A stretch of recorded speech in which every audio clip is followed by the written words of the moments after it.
Now, if that's a fact, tell me, am I lying? Monologues. Some captivate us, some don't, but why is that? What makes one better than another? While there's probably more than one answer to that, I think all good monologues do at least two things really well. First and foremost, good monologues compel you to keep listening. Whether by telling an interesting story or by making an interesting point, something about them grabs your attention. And the second thing they do is serve the story they're in, unless you're watching a one-act monologue, but outside of an acting class, you don't get too many of those. Two recent-ish examples that I thought met this criteria really well are from The Bear, where Carmy is talking about his relationship with his brother. As we got older, I realized I didn't know anything about him. And Ratatouille, where food critic Anton Ego is reviewing the title dish. In many ways, the work of a critic is easy. Both monologues definitely keep you listening, albeit for completely different reasons. The first gives you a long, heartbreaking backstory, and the second opines about the role of a critic when confronted with unconventional talent. And in the process of doing so, both serve the larger story. In The Bear, this is really the first time we get the whole history of what happened between Carmy and his brother, which has obviously had a huge impact on his life. That hurt,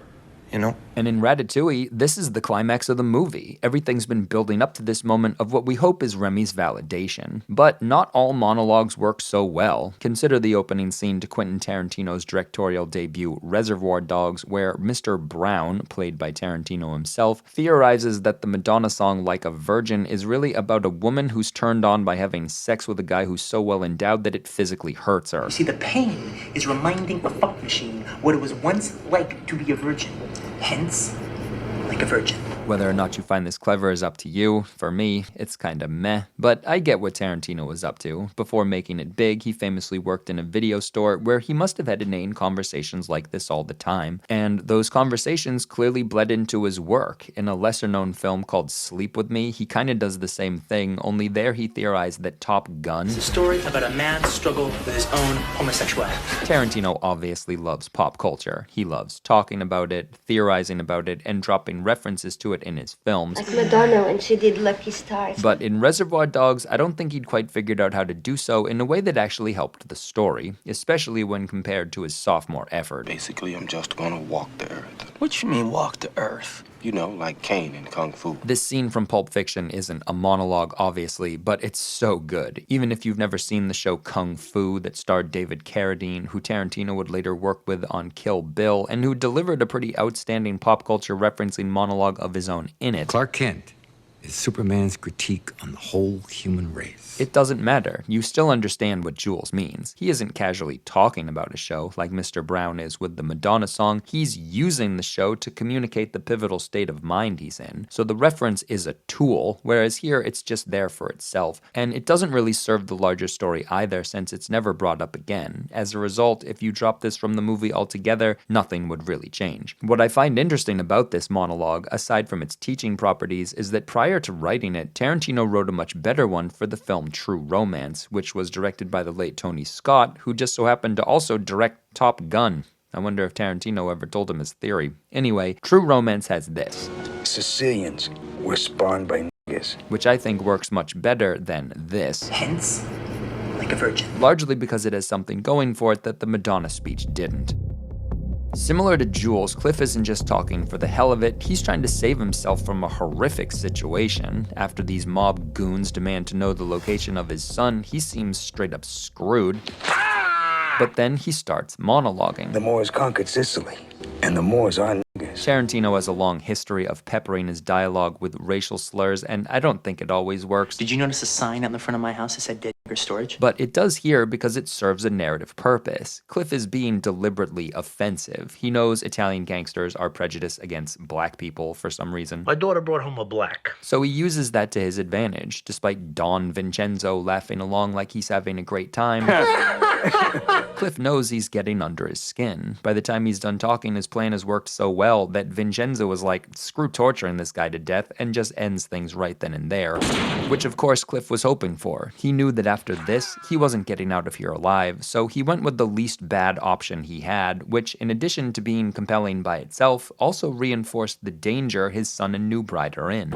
While the majority of acting credit here, of course, goes to Dennis Hopper, who absolutely slayed this scene, remember, his words wouldn't have hit so hard if not for the context, i.e. the danger his character is in. Danger that's mostly embodied by this guy, who we all recognize, and who only a year later would take part in another Tarantino-written scene, but instead of mostly listening like he does in True Romance, this time he'd take center stage and deliver what just might be the greatest monologue ever.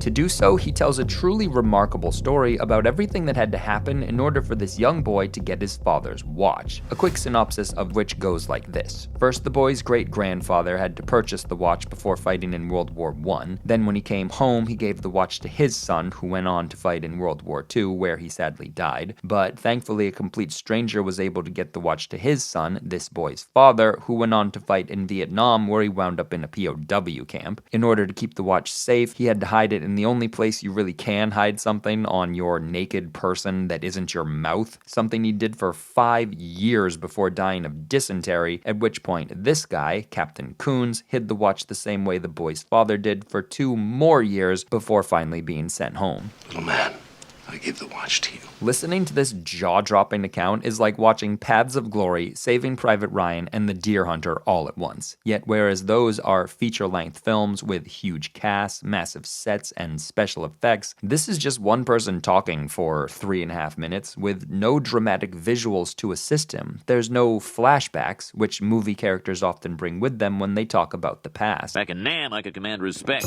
Tarantino could have added that kind of footage if he wanted to, but he didn't, and that was the right call, because this boy, Butch, never saw the things that Captain Coons saw. He can only imagine them, so that's all we get to do, but it winds up being more than enough. In a previous video, I talked about this scene from Minority Report and how it compels you to create a whole mini-movie in your head based on just 5 words. He knows. Don't go home. Coons' story does something similar, but instead of a mini-movie, it compels you to create an entire English patient-level epic. Your imagination goes crazy filling in the blanks. While that would probably happen regardless of who the captain was talking to, the fact that he's talking to a child whose father took part in the events being described only elevates the drama. Though this boy plays a much less active role than Don Vincenzo did, it's still his perspective we hear this from. Imagine how riveting and devastating this must all be for him, right up to and even including the bizarre twist at the end of the story, which is what really sets this monologue apart.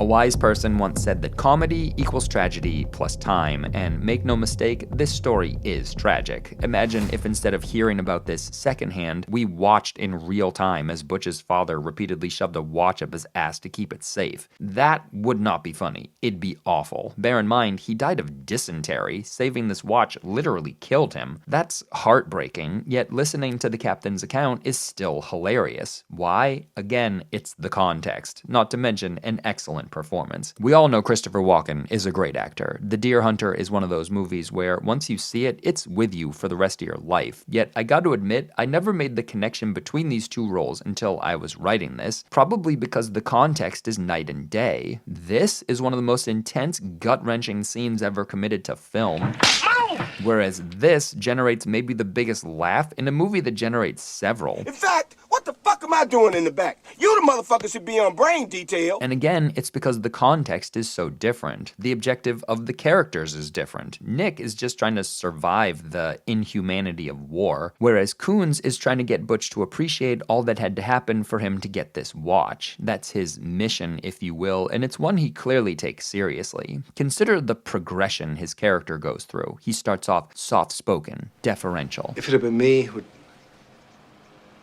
not made it. I like the pride in his voice when he mentions his son, Jim. and the almost nervous laugh he gives regarding pocket watches. Up till then, people just carried pocket watches. But his tone changes when he talks about Wake Island. None of those boys had any illusions, but they were leaving that island alive, so... And when he mentions Wanaki, who gave the watch to Butch's father. Wanaki. Man he never met before in his life. It sounds like he's describing something mythical, which to Butch is how it must have seemed. Coons must have appeared larger than life, and thanks to the directing, he also does to us. I also like how when he sits down, he blocks the mother from our view, signaling that this is between him and his fallen comrade's son. They're about to talk man to man, and of course I have to mention the pause. This watch.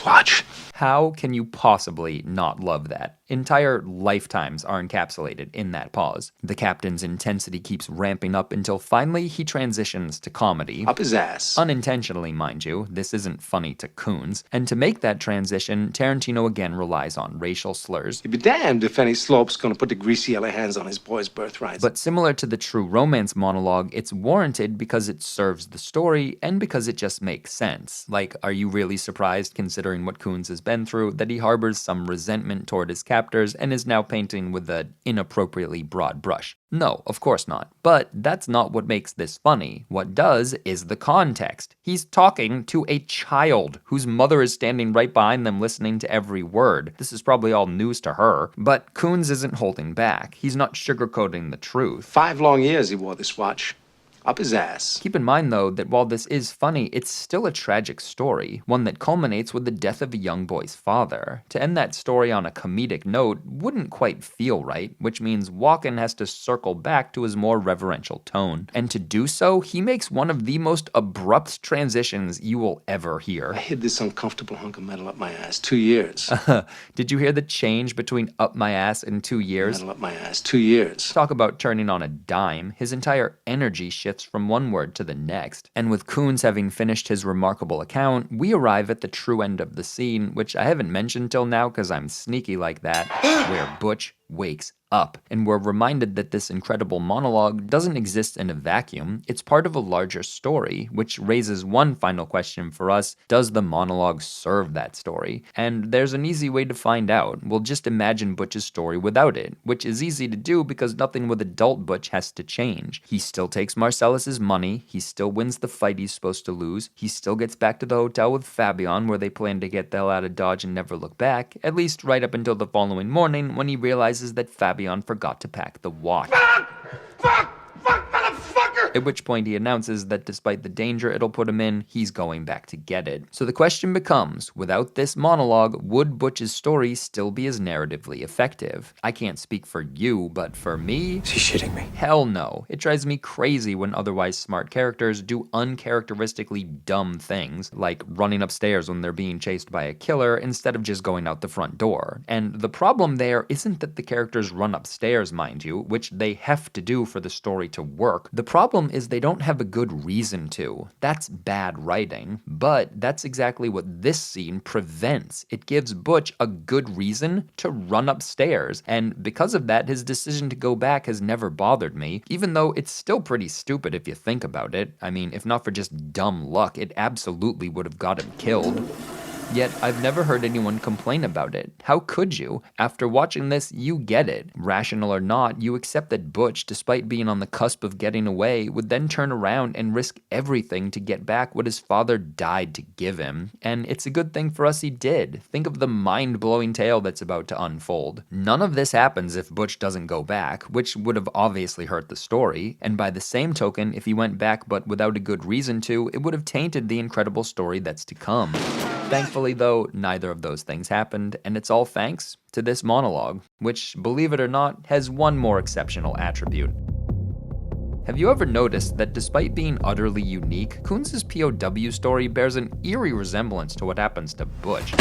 Particularly after he and Marcellus wind up in the most randomly fucked up situation you could possibly imagine. Yeah, the spider just caught a couple of flies. While this may not be a POW camp, it's still the stuff of nightmares. These two are about to be raped and murdered by a couple of monsters hiding in plain sight. Thankfully though, Butch, with a little luck and elbow grease, is able to get away.